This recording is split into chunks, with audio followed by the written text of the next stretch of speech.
Buonasera e ben ritrovati a tutti sul canale di Rubaldo Gamer. Questo video è dedicato agli aggiornamenti che sono stati da poco rilasciati dalla Niantic. Devo dirvi che, insomma, questo aggiornamento mi ha lasciato davvero a bocca aperta perché l'ho trovato veramente tantissimo inutile e sembrava quasi un aggiornamento fatto tanto per darci un contentino.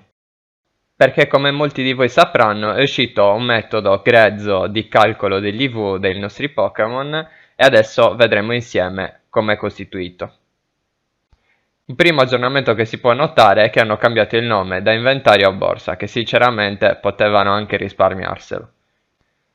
Invece, se vogliamo andare a calcolare in modo grossolano gli EV dei nostri Pokémon, dobbiamo entrare in questa schermata, selezionare un nostro Pokémon, come ad esempio questo. Infine, cliccando qui dove ci sono queste tre lineette, possiamo notare, oltre alla funzione di trasferimento e preferiti, ne abbiamo una terza che si chiama valuta. Se noi andremo a cliccarci sopra, apparirà questa piccola vignetta con l'allenatore appartenente alla nostra squadra o fazione, che ci saluta e ci dirà: possiamo dare un'occhiata al vostro Pokémon? Clicchiamo avanti e ci dirà: nel complesso il tuo Newton è semplicemente stupefacente, non ha rivali. Quando ci dirà questo starà a significare che la percentuale di EV del nostro Pokémon è superiore all'80%. Ma è una cosa veramente inutile, perché non ci dice effettivamente quanto è l'IV del nostro Pokémon. Può essere 80, 90 o anche 100, ma noi non lo sappiamo in questo modo. Poi se andiamo a cliccare avanti ci dirà il suo punto di forza e la statistica attacco. Anche in questo caso ci sta dicendo che il suo attacco è forte, ma non sappiamo effettivamente il suo valore, quindi ovviamente è una cosa grossolana, potrebbe essere 10, 13, 15, non lo sappiamo. È inutile, diciamo, anche dircelo perché non ne abbiamo veramente idea, sappiamo che c'è un attacco alto, però non si sa quanto. E per concludere, sono felice di averti potuto aiutare, a presto. Diciamo che questa funzione, più che essere utile al calcolo degli EV, è molto simpatica. Non so se avete visto dei post che stanno girando anche su Facebook e su internet, dove si rinominano i Pokémon con nomi molto simpatici e farci due risate, ma oltre a questo a mio parere non serve a nient'altro. Visto questo aggiornamento veramente deludente, un altro aggiornamento che è stato implementato in questa patch è quello del ribilanciamento dei nostri Pokéstop. Ovvero, ecco, adesso in questo momento è spawnato un Geodude, ma a noi non ci interessa.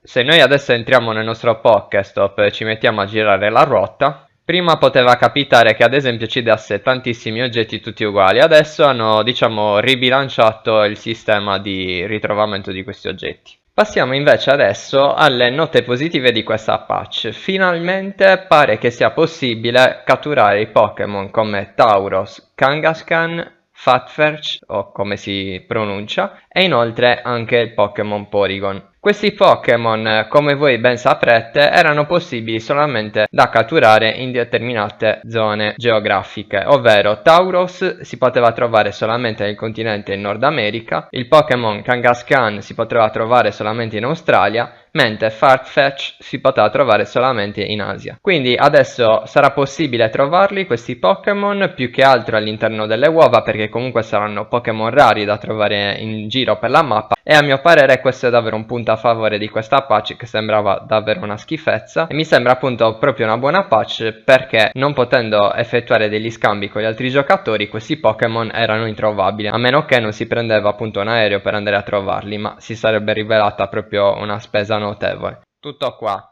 Allora, poi un'altra cosa, un bug che ho riscontrato, adesso vediamo, non è detto che mi succeda. Al nostro primo lancio della Pokéball, la prima Pokéball schizza via. No, ecco, adesso non è schizzata via. Comunque sia, può capitare molto spesso che il primo lancio vi faccia proprio partire in aria la Pokéball e andrete a sprecarla. Quindi fino a che, diciamo, non risolvano questo problema, vi consiglio il primo lancio di farlo sempre con una Pokéball normale per non andare a sprecare quelle più rare. Detto questo, io provo anche a catturarlo questo Geodude perché è anche abbastanza buono, c'ha 400 DPL.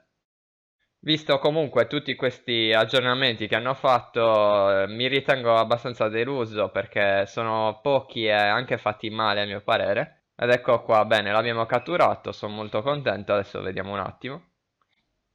Ok, eccolo qua, Geodude, quindi adesso io potrei andare anche a valutarlo, vediamo un attimo. E ci dice Nel complesso il tuo Geodude è molto forte, ecco, quando compare questa scritta, in questo caso ci sta dicendo, ovviamente secondo sempre il ragionamento contorto di questa nuova patch, che i suoi PL in realtà non sono così forti come sembrano. Sempre una valutazione molto grossolana, quindi non serve a niente, vi consiglio anzi di andare a vedervi i miei precedenti video dove metto proprio un video e vi spiego dove andare a calcolare gli EV in maniera molto precisa dei vostri Pokémon, quindi utilizzate questo fino a che non correggono anche questa meccanica. Speriamo che lo faccia presto. Detto questo ragazzi, io ho concluso con questa guida.